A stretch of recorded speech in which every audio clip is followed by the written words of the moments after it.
Assalamualaikum warahmatullahi wabarakatuh. Perkenalkan, saya Liza Elviana Safitri dengan NIM 1860205222164 dari PGMI 3D. Adapun kali ini saya akan membahas mengenai pendekatan dan model kurikulum. Adapun topik pembahasan, yang pertama model humanistik, yang kedua model subjek akademik, yang ketiga model rekonstruksi sosial, yang keempat model teknologi, yang kelima model pendidikan gerak, yang keenam pendidikan petualangan, dan yang terakhir pendidikan kebugaran. Memasuki pada materi yang pertama, yaitu model humanistik.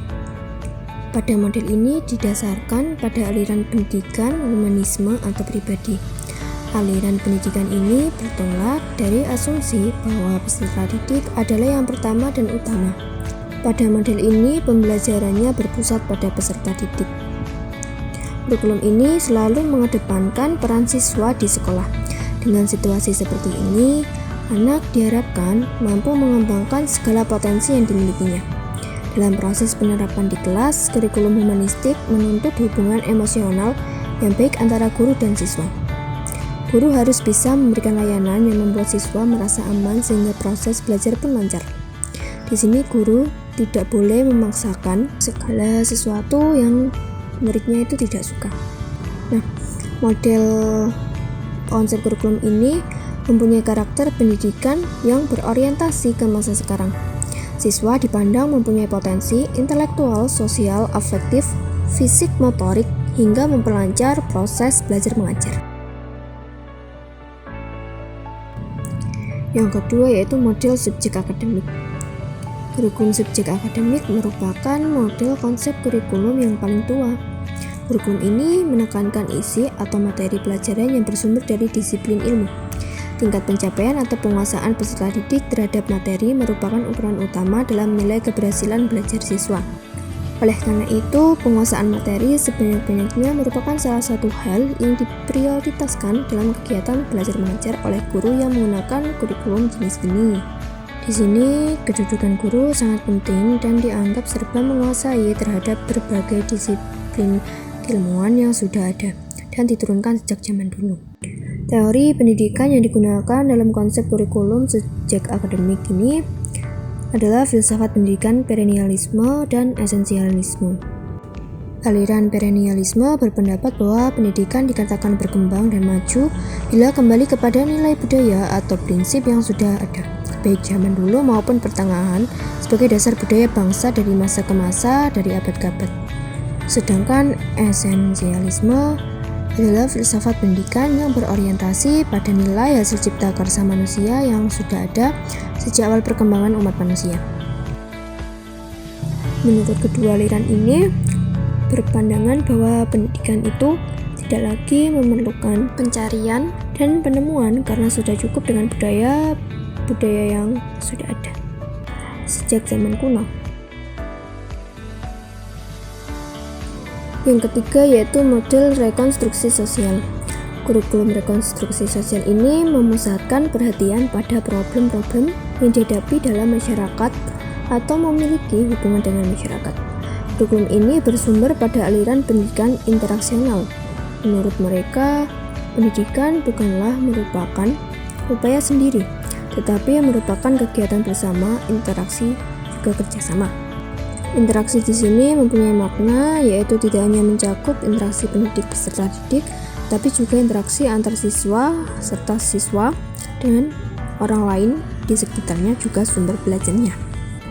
Melalui interaksi dan kerjasama ini, peserta didik berusaha memecahkan problema-problema yang dihadapi dalam masyarakat, menuju pembentukan masyarakat yang lebih baik dan menjadi bahan masukan bagi pengembang kurikulum.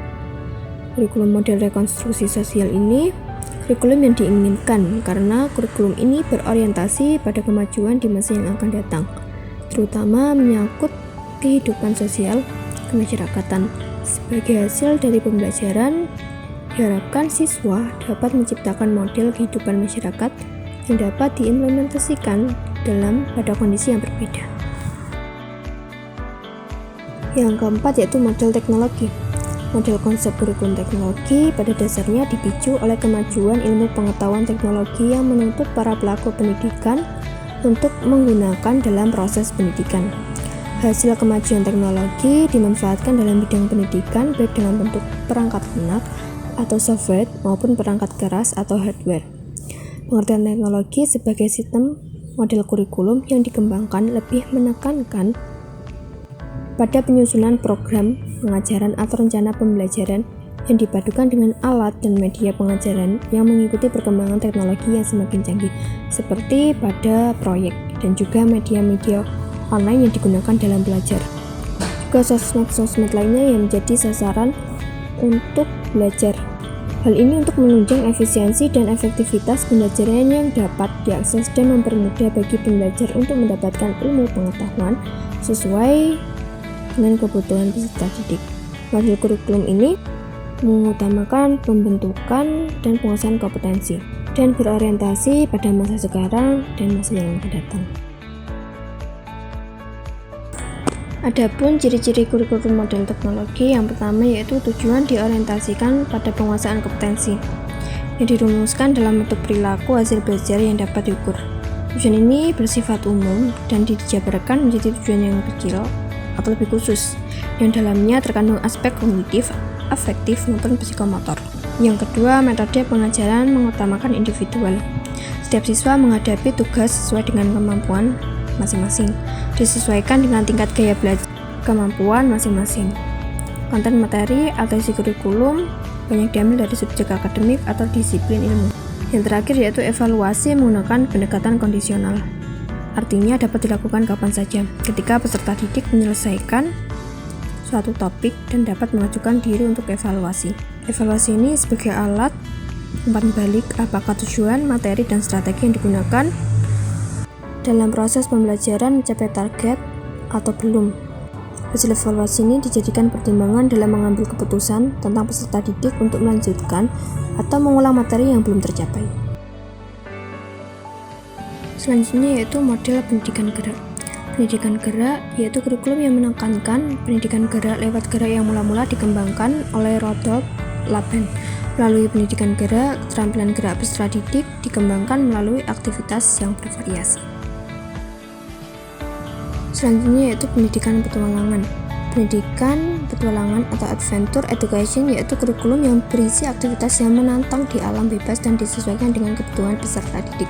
Dengan pendidikan petualangan ini diharapkan peserta didik mampu meningkatkan keterampilan gerak dalam menikmati fenomena alam yang menantang dan menakjubkan, seperti pada pendakian gunung atau kegiatan di alam luar.